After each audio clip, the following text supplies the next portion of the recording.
Hey there, and welcome to another special edition of the Business of Story. I'm Park Howell, and I am so glad that you are here. On today's show, we're going to explore how you can stay connected to yourself and your online community while we all do our part to remain apart to battle COVID-19. I thought it was just a stupid picture of a pig in the ocean. But after hearing that story, I had to have it. Now I wasn't just buying a picture. I was buying a story. Story literally made the picture worth more money to me. That's what businesses are about. People buy brands. People buy stories much more than anything else. I work with a lot of big enterprise companies, but let's just say I always tell folks, drop the PowerPoint, close your laptops, start with your story. If you want people to get engaged and you want people to act, you have to tell them an emotionally powerful story. That's with great characters, it's with uncertain outcomes, and it's with high stakes and drama. All business strategy is a story.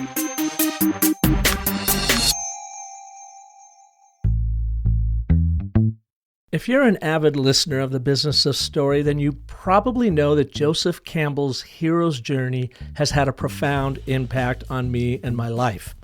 In 2016, I pivoted away from running my ad agency, Park & Co. here in Phoenix, Arizona, after 20 years to follow, as Campbell would say, my bliss.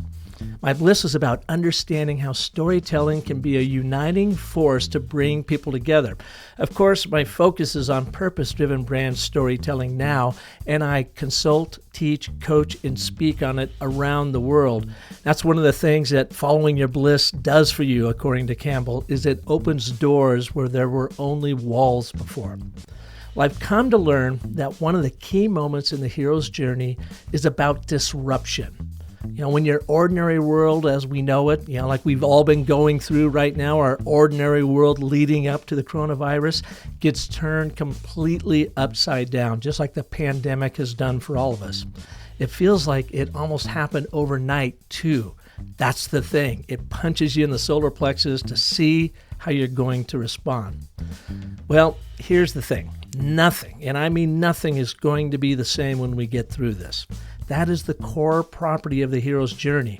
It's how we react during this crisis, what we learn by overcoming our fear in the belly of this beast, and how we return to some semblance of our ordinary world that is now changed, but we come to it with new knowledge, new abilities, greater courage, and what Campbell called the boon. Because, after all, as awful as this is, it too will pass. Winston Churchill once said, if you find yourself going through hell, just keep going. But you need mentors and allies along the way to help you grow through this journey.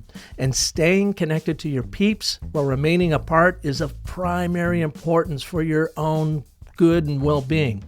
We're all in this together. So on today's show, I have two stalwart storytellers who are helping tens of thousands of people tell their stories online. Gavin Hammar, founder of Sendible and one of his top customer success specialists, Coral Wulff, are here to share with you how to keep your chin up during this crisis. It's important because there are so many people out there relying on you to help them through this belly of the whale too. Believe it or not, your stories are essential for their success. Now, in the interest of full disclosure, Sendible is a sponsor of the Business of Story. But believe me, Gavin and Coral are not here to sell you anything, but simply to help you through this. In fact, Sendible is offering you a free starter plan if you sign up now at sendible.com/COVID-19.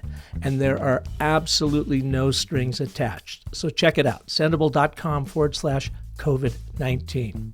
So let's get started with Gavin Hammar and Coral Wulff, who offer advice on how to remain connected to yourself while connecting with the online community that's counting on you as their mentor and guide.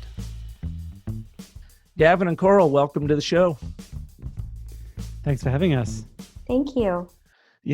Gavin, things have changed a little bit in the last month or 5 weeks, however long it's been since you and I were hanging out at Social Media Marketing World. The whole world seems to have been turned on its face. How are things going for you all over Sendible? Yeah, it's incredible how much it has changed in just a few weeks. I mean, to think that we were there hosting our mixer at the conference is unbelievable. And Yeah, you so had like we over came. 400 people at that mixer too, didn't you? Yeah, we were shaking hands, fist pumping, that kind of thing. Yeah, yeah. And we just really watched our health over the 2 weeks when we got back. And luckily, everything was fine. Didn't contract any viruses or anything. But we basically came back and shared the news with the team about how the event went and the conference itself. And then I think probably about 3 or 4 days later, we told the whole company to work from home. So it just shows how quickly things kind of changed. It's pretty crazy. And did you voluntarily do that? I mean, you didn't get any mandate from the government to say work at home just for the care of your own people to say, hey, stay put? But it wasn't mandated just yet. But we did notice that people were starting to get fearful of commuting to the office and just hearing the news and the press kind of sharing what's happening in the UK and how the cases were increasing. We thought, let's just be safe, give people the option to work from home if they feel safer at home. And we basically wrote up just a document or a wiki page on some advice as to what our policy would be for them to be able to be more flexible. And for the first few days, some people still came into the office. Most people worked from home. But I think a few days later, everyone just started to work from home. So it was definitely needed. And people were really obviously starting to panic within the company and just not knowing what was coming next. So we were pretty early in our policy on that. And Coral, that was not anything new for you, I guess, because you work for Sendible from Florida. So you're already working from home? That's right. Yeah. I've been working remotely even before I worked for Sendible, and it's great. Not too much has changed. My husband also works from home on a regular basis. So, besides, we have 2 children, so them being home from school, I think has been the biggest change, but it has been nice connecting a bit more with some of our, regulars in the Sendible office. They've been working from home, kind of asking for tips. What do you do to stay positive? How do you not go crazy, not leaving the house? So, a bit of a change, but not too much. And what kind of advice are you giving them, especially on that staying positive side? Yeah. So I always try to stick with a schedule. So even if, things outside of the house are, crazy, you can't control the outside world, but you can control your own domain as much as possible. So I think even still, the kids aren't leaving for school, but getting them up at the same time every day, having their breakfast, having some time with them before work, I think is important. Still making sure that they get dressed every day, even though they're not leaving the house. Doing the same for yourself, taking care of yourself. I'm a big one for always, getting, taking off the pajamas, putting on your makeup, getting ready, even if you're not going anywhere. It makes yourself feel better. And it just makes you feel more confident and positive in the day. And then sticking to the regular meal schedules. I know a lot of people are talking about how much they're snacking and things like that during the day, but eating a lot of carbs and maybe food that's not so good for you, processed, doesn't make me feel better. So I don't suggest that for other people. If you can, have like a yogurt or a light salad or something if you're feeling hungry. But really sticking to the routine of things as much as possible, I think has been the biggest thing I can suggest for people. Yeah, and I found that has helped for me too. My office is about 1.5 miles, if that, from our home.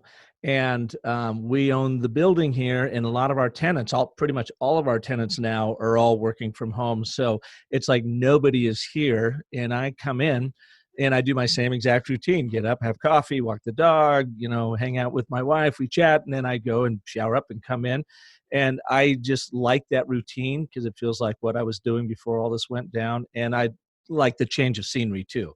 I have a hard time separating work from, hanging out at home. So I like physically have to do that. Otherwise, my type A entrepreneurial personality will never stop. And that's why I like to come into the office, get my stuff done, and then shut the door and try to go home and not think about it. So I think routine is huge.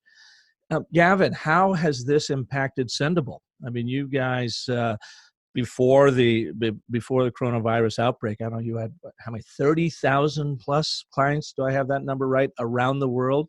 Has it impacted you? Have people pulled back, or what's happening with you all? Yeah, that's a good question. So to be honest, Park, in the beginning, I froze. Right, I was pretty panicked, just not knowing what to do. We've never had to deal with something that was out of our control. So everything's always been within our control, especially as a CEO and a founder. You are able to come up with strategies that can help you change your direction as needed. But in this situation, I just didn't know which way to turn, essentially. So, I mean, luckily at the moment, can I ask you a quick question there, Gavin? Because Yeah. we've all felt that. What was your basic instinct? When you're just sitting there in that frozen fear, what was your first instinct that you maybe even had to fight off? So my first instinct would be to probably go into my shell and just not say anything, right? So just kind of deal with it by myself inside and try to figure out a way forward. But I turned that around pretty quickly. I realized we had to communicate with our staff and customers. That's like the first thing we had to do, was really let them know that we're going to be there for them, especially staff, with employees and with all the doom and gloom in the news and people losing jobs and companies struggling. I wanted to reassure everyone that as a self-funded, bootstrapped company, we're extremely profitable, and that the risks that our company faces are extremely low. So I communicated that to the staff and to customers as well, to inform them that Sendible isn't going away. We'll still be there for them, and we're willing to give them some free time on Sendible, willing to help move them onto a discounted plan if needed. So it turned from fear and panic into how can I help people? Like, how can I reassure them that everything will be okay? There's no need to worry or panic. We'll be there to help you guys. And the very next thing we did after that was actually building a sort of COVID-19 relief page. So if any customers needed to cancel because of cash flow issues, they could request some free time on their accounts. And that helped just to build trust from our customers, and just to help them realize that Sendible is there for them. We'll help them through this. And that's actually played a big part in our growth. I mean, we're still growing, which is insane. So we were still able to achieve our Q1 targets. We had a massive week last week of growth. We did see a few cancellations, but overall, we're actually still continuing to grow, which is we're just really thankful at this stage. Yeah, when you first started seeing those cancellations coming in, were you like, uh-oh, this could get really ugly? And then how long did that last until you were able to sort of buttress that and start, growing again? Yeah, so we still trying to monitor the situation. So it hasn't finished yet. I mean, we see cancellations every day with people trying to cut their costs and not knowing what's happening. So it was probably a day or two after we started seeing a few COVID-19 cancellation reasons. So whenever someone cancels, they can leave a reason in the cancellation form. And we kept seeing COVID-19, cash flow, cutting costs, losing clients. So we analyzed what sort of cohort of customers those were. And it turns out most of them are actually freelancers. They're kind of smaller agencies or smaller businesses that have lost clients, or in some cases, they're actually restaurants that have obviously had to shut their doors. So the trends there were mainly around the smaller startup-y sort of customers that couldn't afford to keep Sendible. And so we did this probably in about 2 days. We added just a flow that when they cancel, we'll prompt them to fill in a form to get some free time on Sendible. Have you seen your activity on the platform? And this is a question for both of you. Have you seen actually now the activity on your platform going up because people are relegated to home and they have more time for social media and they're trying to reach out and connect with folks? So I think that's what's actually contributed towards the growth in the last week. So we're seeing a lot of agencies and even brands looking to manage communities on social media. And obviously Sendible can help them schedule their content, engage with their audience, respond to incoming comments. So we've seen some agencies almost offering community management as a service, where they kind of will offer you just a service. You can pay them and they'll give you a community management team to oversee their social media during this pandemic. So from our side, we've seen some people canceling, some people joining us, and the growth obviously from that. Maybe Coral can speak about those customers she deals with. Yeah. So personally, all of my customers, we've been communicating with them, and some of them are, a bit frustrated and confused right now and aren't 100% sure of what to do. But I personally haven't had any of my customers cancel. And I do attribute that to Sendible being quite transparent and really accommodating and trying to work with every customer as much as possible. But as an overall picture, all I really see are new customers coming in on my end, especially like Gavin said last week, we had a big boom. So this week is quite a few onboarding meetings. I do find customers are trying to meet with me faster, which is great, and get onboarded even more quickly, and really trying to embrace social media and trying to get their content out in a different way. And I do think that this is a great platform to do that. And I do just kind of want to jump back a little bit, talking about how Sendible has been quite transparent. And as an employee of Sendible, the way management and Gavin handled things with, all the confusion, obviously we're all around the world and things are affecting people at a different rate.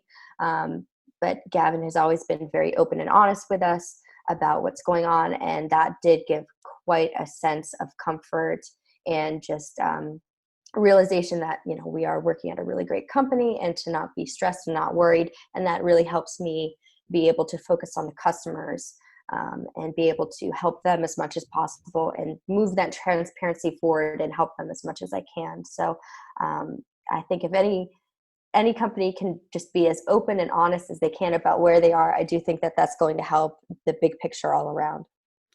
Yeah, that's so true. You think about it, it's human nature, especially in an executive's mind, to downplay things. I mean, you see it with the president of the United States. How long was he downplaying this whole thing and like almost being Pollyannish about it? And it happens a lot in corporations and businesses too, that you've got some bitter news to deliver. And if you don't deliver it with complete authenticity and integrity and truth, that you will lose your audience. And even as hard as it is to deliver, you are going to gain so much trust if you're just simply honest with them, which is really hard to do sometimes. It just is. Our nature is, no, everything will be fine and don't worry about it. We'll get through this. But this is such a rare occurrence that nothing but honesty is going to work.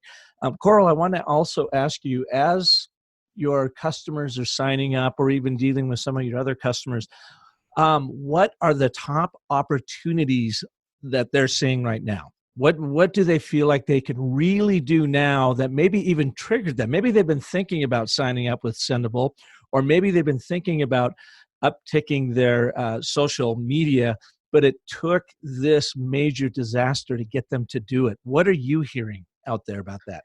Yeah, so obviously I deal with some larger companies, larger agencies, and mid-sized agencies. So not as many of the smaller ones, but a lot of them, unfortunately, some of them have had to downsize. And maybe some of the feet on the street people or some of the people that they were having do things in-house aren't able to do that anymore for one reason or another. So now they're being able to use Sendible to really curate and schedule out content en masse in one platform and not really have to worry about it. And I think people are really embracing that now, really seeing the value in that, whereas maybe they didn't before, or they said, oh, it's just not that important. But right now, when you're at home and, maybe, you're not being able to get your inspiration from normal places, Sendible is a really great place to do that. And a lot of them are bringing on a lot of their, employees, saying, hey, they hadn't really used Sendible up until now. Can you give them a quick training for my current employees? And the newer ones, they're really just enjoying being able to have one place to do this. And I do think the big draw that I hear from people that are new to Sendible that have maybe used other scheduling platforms are such as like HubSpot, or what would be your main competitors? I tend to get a lot of people that have come from Sprout Social or Hootsuite. And the one thing that people say that they really like about Sendible versus those other platforms, for instance, is we're all human. And I always try to be very open and honest with my customers. I try to, say, hey, if this doesn't work the great way, I have a way to work around that. But I always try to be honest and, be myself, not just be Coral that works for Sendible, but Coral as a person. And I think that really helps me connect with the customers, build a rapport faster, to a point to where a couple of them, they have my phone number and they'll call me, hey, what's your, idea on this? And we'll just kind of talk things through, or even if they're frustrated with something, even if it maybe doesn't have 100% to do with Sendible, we can talk through things. And I think that really builds that relationship and gives them that trust within Sendible, and not just with me in Sendible, but the entire company. So are you saying, like, you're not trying to cobble together a workaround for them? Is that like you're talking about maybe there's some limitations to what they're trying to do or what the platform can do for them, as there are with all platforms, and instead of trying to shine them on it, we can figure out some clunky workaround to make that happen, you just say, no, actually, we're just not going to do it that way here. We can't do that here, but here's how you can do this without having, to cobble together a workaround? Absolutely. I've always been big on customer service, and I do try to be honest and tell them limitations that we have. But instead of focusing on what we can't do, here's what we can do for you. And just be transparent about that. Yeah. Gavin, what do you think is going to happen next? I know none of us have a crystal ball. And even when I picture a crystal ball in my head right now, it's just so darn foggy. I have no clue as to what's going to happen. And, I'm older than you guys. I've been through a lot. I went through the S&L crisis at a small agency. That was the savings and loan crisis in the early 90s. The .com, the Y2K .com bust, 9/11, the worldwide recession. So in my 35 years, I've been through a lot, and this is by far the greatest disruption I've ever experienced, worldwide, health-wise, and business-wise. And so if you could put your prognosticator's cap on, and we won't hold you to anything here, how do you think this is going to impact social media and how people use social moving forward? It's a tough one to predict, as you said. I think it's all about being human, as I've always said. So just to highlight just what Coral was saying, is that even last month when we were at Social Media Marketing World and we met some customers, they chose Sendible because we're more customer facing, we're more human than some of the tools like Sprout Social, etc. And I think what's going to happen now is people are going to be leaning on that human side of their brand to try and build trust from an audience. So I think that's the only way you can move forward. I think you need to try build trust now as much as you can. So when this thing subsides, probably, I think it's only going to be in January next year. But when things go back to normal, you have an audience that actually trusts you, that you can then sell to and you can bounce back. So my prediction actually for the next few months is there'll be more testing carried out. They're going to conduct tests to see who's actually had the virus before. And they'll probably determine that most people have had the virus very mildly, and that the mortality rate's actually a lot lower than what they think it is. So I think that they're going to determine it's not as serious as it actually is. You're going to see people traveling again over the summer. So July, back to normal, more traveling again. And we'll get a second bout of this probably in Q4. So over October, November, December, in the next winter, we'll see a second round of coronavirus. And hopefully by January, we'll have vaccines ready. So I'm forecasting that this will be in place up and down probably for the next for the rest of the year at least, before things normalize. So my advice to everyone is really just to try to build an audience that trusts you, whether it means giving away things for free, if you can sustain that, if you're profitable enough that you can do that, if you can deliver value for free or at a very low price to build an audience. So when it's over, you can then bounce back and sell something to them. That's what we're telling our customers to do right now. So the way to build awareness while everyone is online and isolated is to use social media. So you need to be on there. You need to be kind of building awareness for your brand, for your clients. So when this is over, you can bounce back. That's my prediction. Yeah, I feel like you're on the right track. My gut kind of says that same sort of timeline that you're seeing there. I think we'll really learn a lot more in these next 2 months, and things will get more clear. Coral, Gavin talks about this human side, and people talked a lot about the human. You have to be human leading up to this. But I also got the sense when they were talking about it over the last 4 or 5 years, it rang kind of hollow. It was sort of a buzzword, and I don't know how many brands that were so caught up, at least here in the U.S., with the thriving economy, really gave that much of a crap about being human. And so now the common theme in all of the different people I've had on the show talking about these times is that being helpful and being human. What does Sendible do, or how is the platform different than, say, a Sprout Social or a Hootsuite that enables your clients to humanize their content? Well, as a platform, I think. Oh, am I still with you guys? Yep, still have you. I'm so sorry. My internet went out for a second there. So as a as a platform, I really think it comes down to the people. So Sendible is a great platform, but what really makes the difference, I think, are the people that Gavin has curated and hired to work for Sendible across the board. So regardless of what position that they are in. I know I've been talking to a few of the customer-facing employees, and they're saying right now, when they get on Zoom meetings with customers, a lot of them have children that are sitting on their laps or that are coming in and out of the rooms. And that's something, we can work with. A lot of us can relate to that. And just being able to kind of move through that. And they keep apologizing, which of course they cannot help. They should not need to apologize for. And I try to relate with them on a personal level. I'm in the same boat.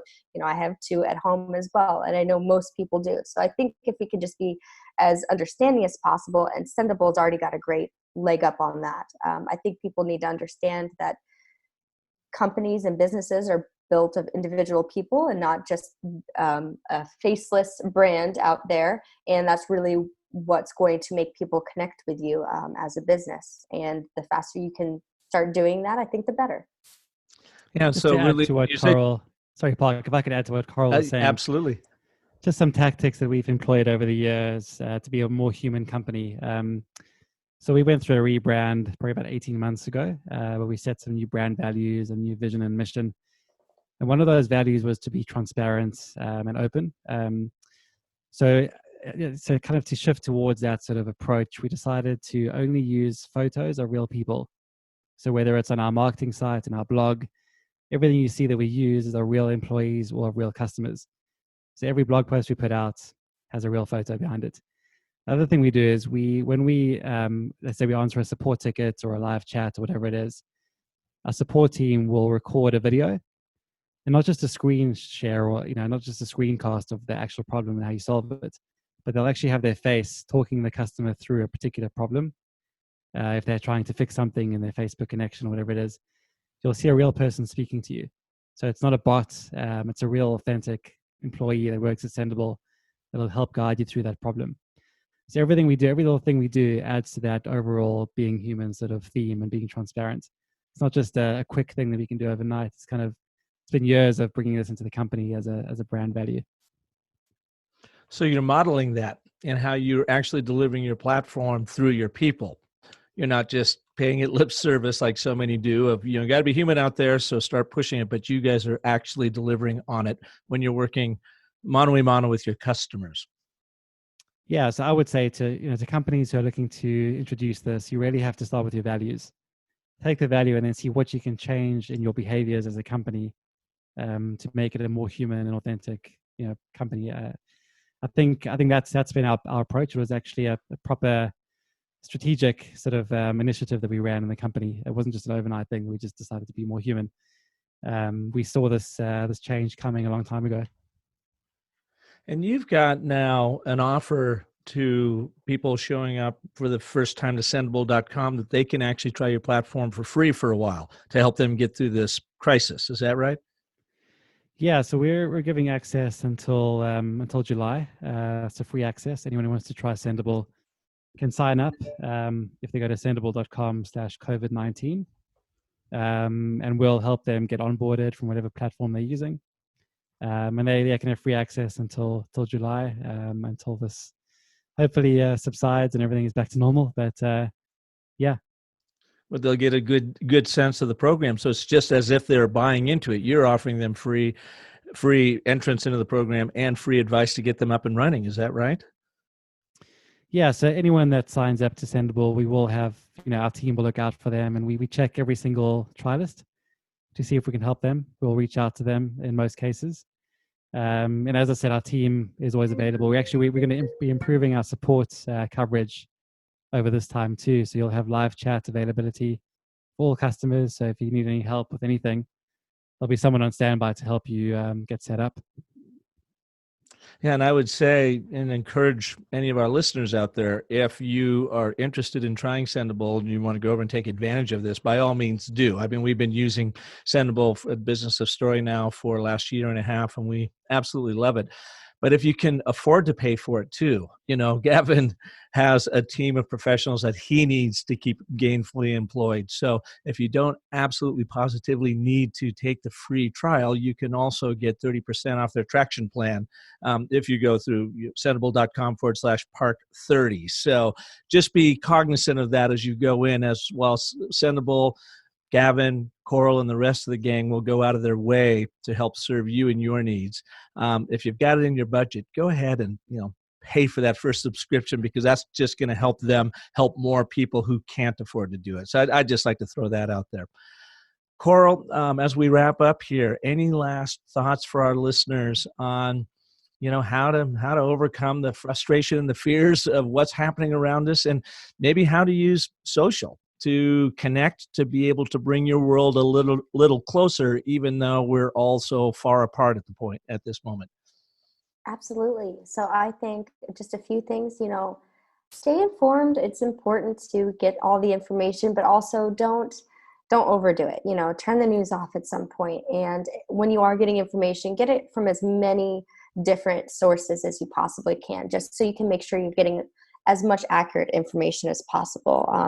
With scares comes people that are spreading misinformation, usually not on purpose, but just make sure that you do as much research as you can. And, and then when you get that information and you feel comfortable with it, turn it off. Don't give yourself more anxiety than you need.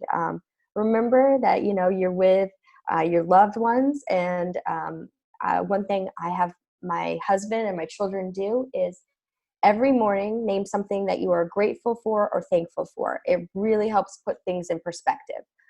There are always people that have, worse situations than you, even right now. So just always kind of try to keep perspective and keep grounded.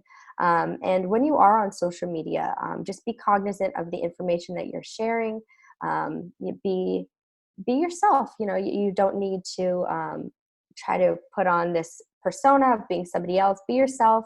When you see positive things, there's been a big trend about, not talking about COVID-19, but sharing other positive things. If you can do something like that and make somebody else's day, that's great too. And just try to keep as grounded as possible. Thank you for that. And Gavin, final words from you. What recommendations do you have for our listeners? From my side, I decided to uninstall any news apps on my phone. You just took them all the way off, huh? I was so distracted. You get these notifications every half an hour of this doom and gloom, deaths and this kind of stuff. And, when you're trying to focus on a business and keep your mindset in check, and, it was just really driving anxiety in me. So I decided just to remove any news apps and just set aside time at the end of the day to check the news. So that way I can focus on what I can actually control. And for me, it's really just washing hands and staying indoors, really, So I think look at that side of things and just see, is it really worth knowing every single headline, what that means and what's behind it? Because a lot of it is just clickbait. So I would say just try to filter out and find the things that are most closely linked to the science. If you can stay on top of the science and avoid all the other stuff that just brings you down, that's my one piece of advice. The other thing is just to take walks in the middle of the day if you can. So try break up your day, go for a walk where possible, get some fresh air if you're allowed out, and then come back. You'll feel more positive and more rejuvenated in that situation. And thirdly, try to find the positives from the current situation. I've been lucky enough to be at home with my family, throughout this. and being able to bond with the kids, homeschooling them. I've seen a huge change in just their affection and, you know, how they feel being around their parents all the time. So I think this is like a once in a lifetime opportunity for you to slow down, look at your life, see what's important, and try to reprioritize. So those are the three things, from my side. How about you, Park? You turned it on me. You know, all really, really great advice. We are doing, and a lot of people I know are doing this now, but we started doing Zoom sessions with our kids because we're empty nesters. So I've got our daughter and grandson living in San Diego. I've got our middle child, our son Parker. He's in Hollywood, and our youngest is up in Las Vegas. So Michelle and I are at home. And as this all went down about 3 weeks ago, we said, hey, let's do a Zoom session. Got them all up and running on it on a Sunday morning. And of course, Parker called it the Armageddon Family Conference Call. But at the end of that first one, it was kind of clunky. Everyone was trying to get used to using Zoom. Of course, I use it day in and day out, but they started getting comfortable with it. And our daughter Corbin said, why did it take a worldwide disaster for us to start doing this, And I think it was really underscored. We've done it, by the way, ever since. Everyone gets a little bit longer and they get more comfortable with it and they share more.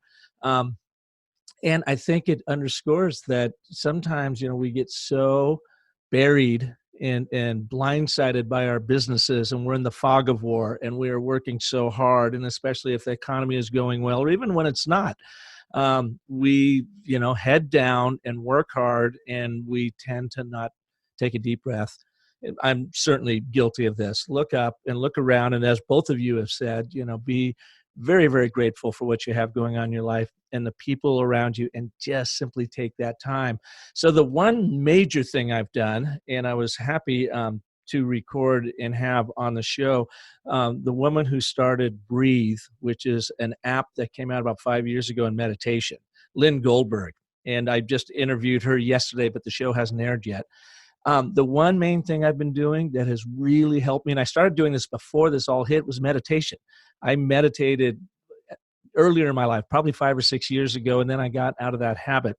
And I thought, I got this. I don't need it. And beginning of this year, I was just, I was like, okay, new decade. I want to get more focused. I don't want to be so stressed out. So I started meditating then, and I didn't feel any real benefit from it in the first month. But in February, I started realizing that, man, I'm so much more focused. I don't worry about things as much, blah, blah, blah. And then as the coronavirus hit and took off, I just upped my meditation. And that has been the single most powerful thing for me, to just take a deep breath, be in the moment, enjoy the people around me and all the great things that are happening around us. And so if there's any one thing that I would share that has made a difference, at least in my life, it has been that one activity. I meditate for 20 minutes in the morning through the Breathe application, because I'm not a self-meditator. My brain goes too much. I need someone guiding me through it. Then 5 to 10 minutes during the middle of the day for focus, for energy or whatever. And then before I go to bed at night, and I just sleep fantastic. And it takes maybe an hour of my day, but it is the most powerful hour of my day broken up throughout. And so that would be my one big tip, is meditation, mindfulness, just to slow you down and be in the moment instead of worrying about what tomorrow might hold. Wow. Okay. I really went on there. Listen, I want to thank you both for taking the time. I know you're busy, and Coral, I want you to get back to your customer service. You guys do such a great job. Gavin, I'll let you roll there, but I just want to thank you both for being here and sharing your worlds, what you're seeing out there, and how you all are dealing with and being positive and productive during this COVID-19 crisis. Thank you so much for having us, Park. I'm going to go download that Breathe app right now. Try to get some good sleep tonight. Yeah, you'll love it. You believe me, you'll love it. And I've been using the Breathe app for, about 3 years, and I do love it. It's great. So very good recommendation. Oh, yeah. And what's fun, too, at the end of that episode, she's given us a free 10-minute session. So as I close the show, I plop that in there just so people can try it. But it's really great. So, All right. Well, thank you for being here. And thank you all for listening to this edition of The Business of Story. If you liked what you heard and you think it could be helpful to someone in your family, or maybe it's a business colleague or friend, by all means, share this episode with them. And if you are struggling and fighting with what you're doing with your social media and you're having to deal with some clunky channels and other platforms, seriously consider Sendible. Go over and check it out. It is so powerful. It is so easy. In a mindful way, it can take your mind off of managing, sharing, and measuring your social media. And of course, as you've heard, the people that run the platform are just incredible. So visit Sendible. You can still, take advantage of the free offer, sendible.com/COVID-19. Or if you've got the means, by all means, buy a subscription. Help them out too, to help keep them going, because the more people who buy their subscriptions, then the more people Coral and Gavin can help out there. And you can still get that 30% discount at sendible.com/park30. So please take a look at that. And until next Monday, when we'll have another story artist here, or 2 or 3, to help you get through this horror show, this narrative that we're all dealing with COVID-19, remember, the most potent story you will ever tell is the story you tell yourself. So make it a great one. Thanks for listening.